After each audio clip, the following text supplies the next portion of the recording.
दोस्तों, जैसा कि आप सभी जानते हैं, हमारे शरीर के अंदर भगवान ने दो ऐसे अनमोल फिल्टर लगाए हैं जो दिन रात बिना रुके काम करते रहते हैं। ये फिल्टर हर दिन लगभग 180 लीटर खून को साफ करते हैं। जी हां, मैं बात कर रहा हूं हमारी किडनी की। सबसे खास बात यह है कि ये तब भी लगातार काम करती रहती है जब हम गहरी नींद में सो रहे होते हैं। लेकिन सबसे दुखद बात क्या है, जब किडनी बीमार होना शुरू होती है तब अक्सर वो शुरुआत में कोई तेज संकेत नहीं देती, यानी इंसान को लंबे समय तक पता ही नहीं चलता कि अंदर ही अंदर उसकी किडनी कमजोर होती जा रही है। क्या आपकी ब्लड रिपोर्ट में भी क्रिएटिनाइन लगातार बढ़ता हुआ दिखाई दे रहा है?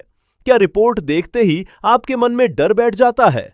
क्या डॉक्टर ने आपको ये कहकर डरा दिया है कि अगर ऐसा ही चलता रहा तो आगे चलकर डायलिसिस करवानी पड़ सकती है? अगर आपके मन में भी यही सवाल घूम रहे हैं तो इस वीडियो को आखिर तक जरूर देखिए, क्योंकि आज मैं आपको ऐसी महत्वपूर्ण जानकारी देने वाला हूं जो आपकी सोच पूरी तरह बदल सकती है। सबसे पहले एक बात अपने दिमाग में अच्छी तरह बैठा लीजिए।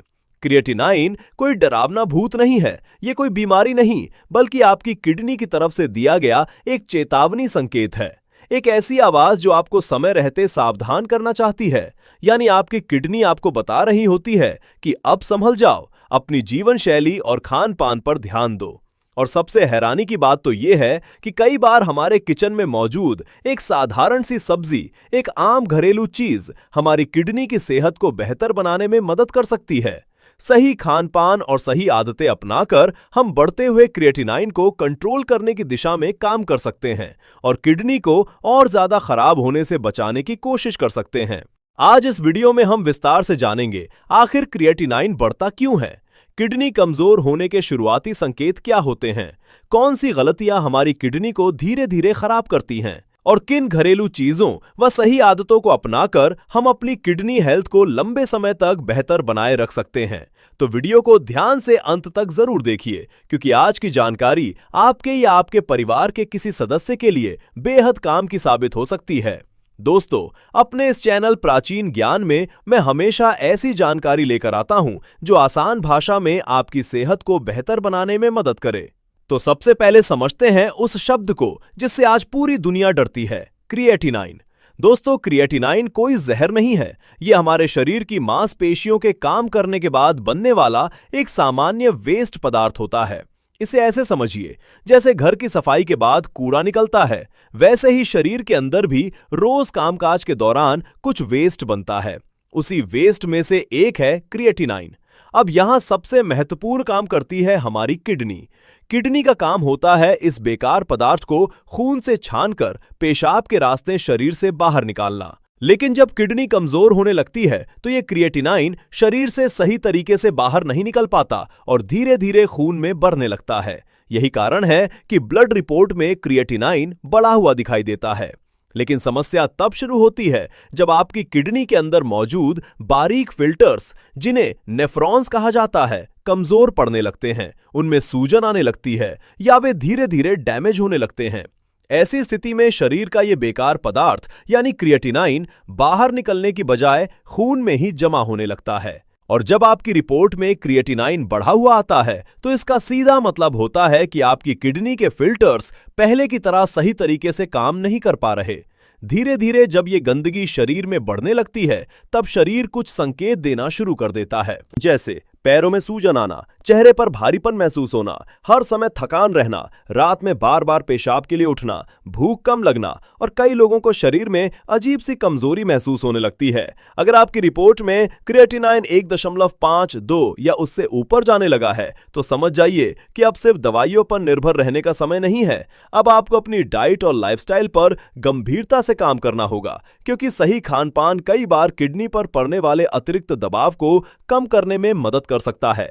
लेकिन किसी भी घरेलू उपाय या डाइट की बात करने से पहले यह जानना बेहद जरूरी है कि आखिर वो कौन सी आदतें हैं जो आपकी किडनी को धीरे धीरे अंदर से खराब कर रही हैं। अक्सर लोग सोचते हैं कि सिर्फ शराब और सिगरेट ही किडनी खराब करती हैं। हाँ, वे नुकसान जरूर करती हैं, लेकिन असली गुनहगार कई बार हमारी रोजमर्रा की छोटी छोटी गलतियां होती हैं जिन्हें हम नजरअंदाज कर देते हैं। सबसे पहला बड़ा कारण है पेन किलर्स का जरूरत से ज्यादा इस्तेमाल। आजकल हल्का सिर दर्द हुआ नहीं कि तुरंत गोली खा ली, बदन दर्द हुआ तो पेन किलर ले ली, कमर दर्द हुआ तो फिर दवाई। अगर आप भी बिना सोचे समझे बार बार पेन किलर्स लेते रहते हैं तो सावधान हो जाइए, क्योंकि ये दवाइयां किडनी तक पहुंचने वाले खून के बहाव को कम कर सकती हैं, और जब किडनी को पर्याप्त ब्लड सप्लाई नहीं मिलती तो उसके नेफ्रॉन्स धीरे धीरे डैमेज होने लगते हैं। अब बात करते हैं कोल्ड ड्रिंक्स और सोडा की। बहुत से लोग गर्मी में पानी से ज्यादा कोल्ड ड्रिंक पीते हैं, लेकिन शायद उन्हें यह नहीं पता कि इनमें मौजूद फास्फोरिक एसिड किडनी के लिए नुकसानदायक हो सकता है। यह शरीर में मिनरल्स का संतुलन बिगाड़ सकता है और लंबे समय में किडनी पर अतिरिक्त दबाव डाल सकता है। एक ग्लास कोल्ड ड्रिंक भले आपको कुछ मिनट की ठंडक दे दे, लेकिन आपकी किडनी को घंटों तक तनाव में रख सकती है, और आजकल तो कई लोग रोजाना इसकी आदत बना चुके हैं। तीसरी बड़ी गलती, जरूरत से ज्यादा प्रोटीन सप्लीमेंट्स लेना। आजकल जिम जाने वाले बहुत से लोग बिना किसी विशेषज्ञ सलाह के भारी मात्रा में प्रोटीन पाउडर और सप्लीमेंट्स लेना शुरू कर देते हैं, लेकिन जब शरीर में जरूरत से ज्यादा प्रोटीन टूटता है तो उससे ज्यादा वेस्ट पदार्थ बनते हैं, और इन वेस्ट पदार्थों को साफ करने के लिए किडनी को सामान्य से कहीं ज्यादा मेहनत करनी पड़ती है। अगर आपकी किडनी पहले से कमजोर है तो ये आदत स्थिति को और खराब कर सकती है।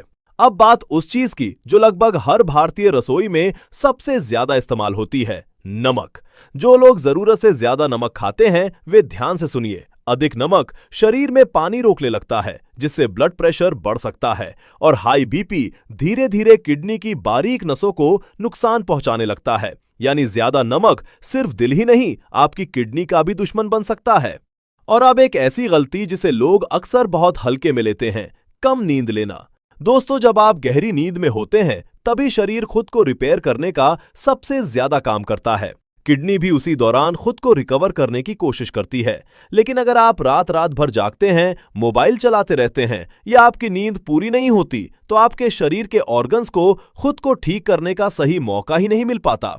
अब सवाल आता है, आखिर ऐसा क्या खाया जाए जिससे किडनी पर कम दबाव पड़े?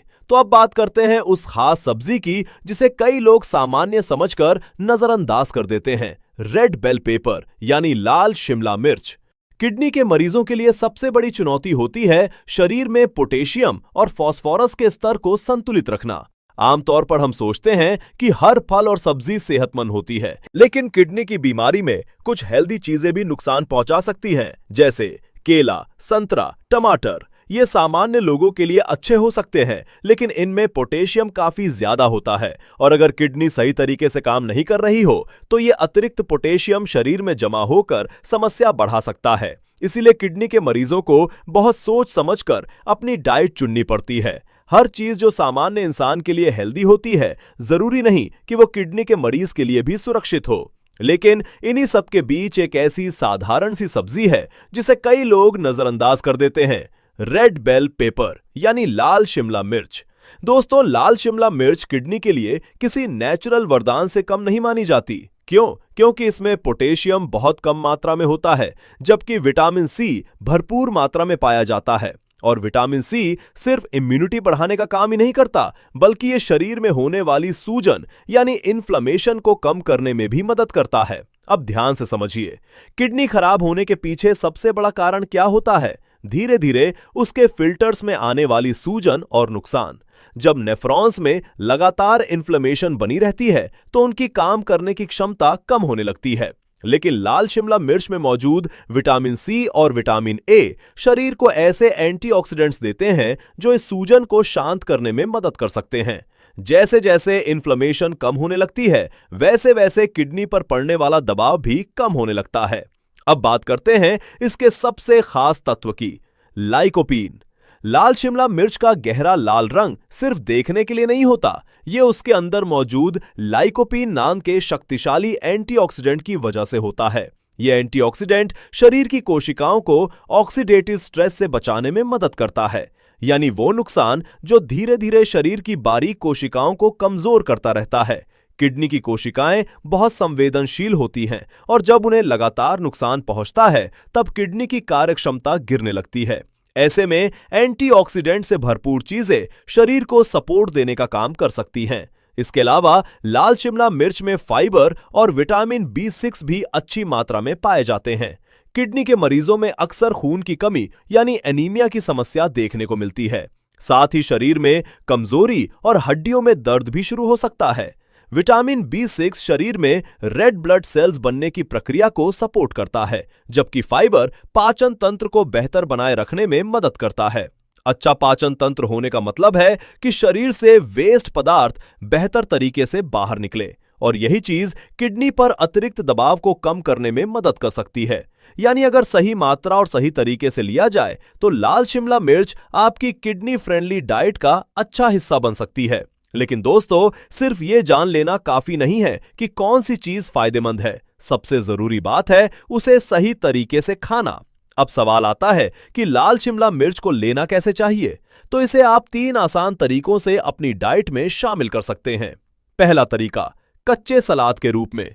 अगर आप इसे सलाद में खाते हैं तो इसका विटामिन C काफी हद तक सुरक्षित रहता है। आप इसे बारीक काट कर अपने खाने के साथ रोजाना सलाद के रूप में ले सकते हैं। दूसरा तरीका, हल्का सॉटे करके। इसे हल्के जैतून के तेल या किसी अच्छे क्वालिटी के तेल में थोड़ा सा भून ले। बहुत ज्यादा पकाने की जरूरत नहीं है।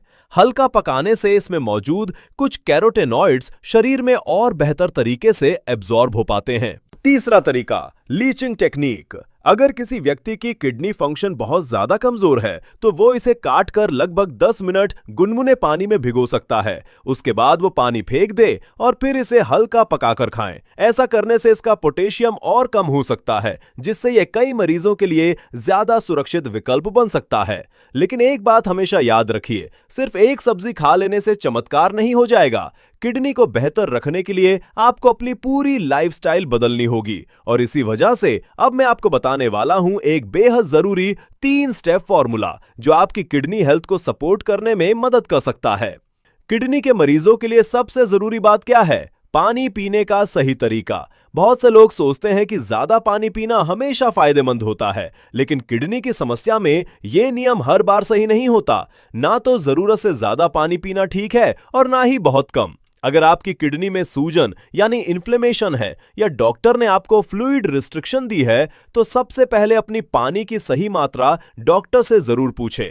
और एक बेहद जरूरी आदत, पानी हमेशा बैठकर धीरे धीरे और घूट घूट करके पिएं। बहुत तेजी से खड़े होकर गट-गट पानी पीना शरीर पर अचानक दबाव डाल सकता है, इसलिए आराम से धीरे धीरे पानी पीने की आदत डालिए। रात के समय भी जरूरत से ज्यादा पानी पीने से बचे ताकि आपकी किडनी को आराम मिल सके और शरीर रात में खुद को बेहतर तरीके से रिपेयर कर सके। अब बात करते हैं नमक की। अगर आपकी किडनी कमजोर है तो सफेद नमक का इस्तेमाल कम करना बेहद जरूरी हो सकता है। कई लोग इसकी जगह सीमित मात्रा में सेंधा नमक या हिमालयन पिंक सॉल्ट का उपयोग करते हैं, लेकिन याद रखिए कम मात्रा सबसे ज्यादा जरूरी है, क्योंकि चाहे कोई भी नमक हो, जरूरत से ज्यादा लेने पर वो शरीर में पानी रोक सकता है और ब्लड प्रेशर बढ़ा सकता है। अब बात करते हैं 2 ऐसी साधारण चीजों की जो भारतीय रसोई में आसानी से मिल जाती हैं, धनिया और जीरा। धनिया के बीजों का पानी कई लोग पारंपरिक रूप से शरीर को हल्का रखने और पेशाब की प्रक्रिया को सपोर्ट करने के लिए इस्तेमाल करते हैं।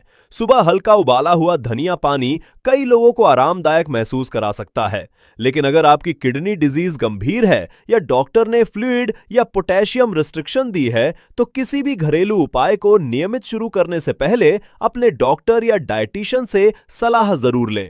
अब एक बहुत जरूरी आदत की बात, कोशिश करें कि रात का खाना जल्दी खा लें। लगभग 7:30 या 8 बजे तक डिनर कर लेना शरीर के पाचन तंत्र के लिए बेहतर माना जाता है। देर रात लगातार खाना खाते रहने से शरीर को आराम और रिकवरी का सही समय नहीं मिल पाता। सोने से पहले हल्की मालिश भी शरीर को रिलैक्स करने में मदद कर सकती है। कुछ लोग हथेलियों और पैरों के तलवों की हल्की मसाज करते हैं, जिससे शरीर में आराम महसूस होता है और नींद बेहतर आ सकती है। अब सुनिए एक बेहद दिलचस्प बात। आजकल कई रिसर्च ये दिखा रही हैं कि गट हेल्थ यानी पेट की सेहत और किडनी हेल्थ का आपस में गहरा संबंध हो सकता है। अगर लंबे समय से कब्ज बनी रहती है तो शरीर में कई तरह के वेस्ट पदार्थ बढ़ सकते हैं जो ओवरऑल हेल्थ को प्रभावित करते हैं। इसीलिए मैं हमेशा कहता हूं, पेट साफ तो शरीर आधा स्वस्थ। लाल शिमला मिर्च में मौजूद फाइबर पेट के अच्छे बैक्टीरिया को सपोर्ट करने में मदद कर सकता है, और जब पाचन बेहतर रहता है तो शरीर का पूरा सिस्टम ज्यादा संतुलित तरीके से काम करता है। अब सवाल आता है, किन चीजों से बचना चाहिए? डिब्बा बंद खाना, बहुत ज्यादा अचार, पापड़, मैदे से बनी चीजें और बहुत ज्यादा प्रोसेस्ड स्नैक्स, इनमें अक्सर सोडियम काफी ज्यादा होता है जो किडनी पर अतिरिक्त दबाव डाल सकता है। इसलिए जितना हो सके ताजा और घर का बना खाना खाने की आदत डालिए। अब बात उन चीजों की जिन्हें आप संतुलित मात्रा में अपनी डाइट का हिस्सा बना सकते हैं, जैसे गोभी, प्याज, लहसुन, लाल शिमला मिर्च। लहसुन को कई लोग दिल और रक्त प्रवाह के लिए फायदेमंद मानते हैं क्योंकि इसमें ऐसे तत्व पाए जाते हैं जो शरीर के लिए लाभदायक हो सकते हैं। लेकिन याद रखिए, हर चीज संतुलन में ही फायदेमंद होती है। प्रोटीन भी जरूरत के हिसाब से ही ले। दालें जरूर खाएं, लेकिन सीमित मात्रा में। मूंग की दाल, खासकर धुली हुई मूंग दाल, कई लोगों के लिए हल्की मानी जाती है, इसीलिए बहुत से डाइट प्लान्स में इसे शामिल किया जाता है। अब एक ऐसी बात जो शायद आपने पहले कभी इस नजरिए से नहीं सुनी होगी: तनाव, डर और लगातार चिंता। ये सिर्फ दिमाग को ही नहीं, पूरे शरीर को प्रभावित करते हैं। जब इंसान हर समय तनाव में रहता है तो उसका ब्लड प्रेशर, नींद और शरीर की रिकवरी तीनों प्रभावित होने लगते हैं और यही चीजें धीरे धीरे किडनी हेल्थ पर भी असर डाल सकती हैं। इसलिए अपनी बीमारी से डरिए मत, समझिए, संभलिए और सकारात्मक सोच रखिए। गहरी सांस लेना, शांत रहना, अच्छी नींद लेना और मानसिक तनाव कम करना भी आपकी ओवरऑल हेल्थ के लिए बेहद जरूरी है। और अब आखिरी लेकिन बहुत महत्वपूर्ण बात, पसीना। हल्की फुल्की फिजिकल एक्टिविटी शरीर के लिए बहुत जरूरी है, चाहे वॉकिंग हो, योगा हो, प्राणायाम हो या आपकी क्षमता के अनुसार कोई हल्का वर्कआउट। जब शरीर एक्टिव रहता है तो ब्लड सर्कुलेशन बेहतर होता है, शरीर हल्का महसूस करता है और ओवरऑल हेल्थ को सपोर्ट मिलता है। लेकिन ध्यान रखिए, अगर आपकी किडनी डिजीज गंभीर है, बीपी बहुत ज्यादा रहता है या आपको कमजोरी महसूस होती है तो एक्सरसाइज शुरू करने से पहले डॉक्टर की सलाह जरूर ले। अगर आप सही खान पान, अच्छी नींद, कम तनाव और संतुलित लाइफस्टाइल को अपनाते हैं तो आप अपनी किडनी हेल्थ को लंबे समय तक बेहतर बनाए रखने की दिशा में काम कर सकते हैं। उम्मीद करता हूं कि आज की ये जानकारी आपको जरूर पसंद आई होगी और इससे आपको कुछ जरूरी बातें समझने में मदद मिली होगी। अगर वीडियो उपयोगी लगी हो तो इसे अपने परिवार और दोस्तों के साथ जरूर शेयर करें ताकि ज्यादा से ज्यादा लोगों तक ये जानकारी पहुंच सके। चैनल पर नए हैं तो सब्सक्राइब करना ना भूलें। फिर मिलेंगे एक और उपयोगी वीडियो के साथ। तब तक अपना ध्यान रखिए, स्वस्थ रहिए। जय हिंद।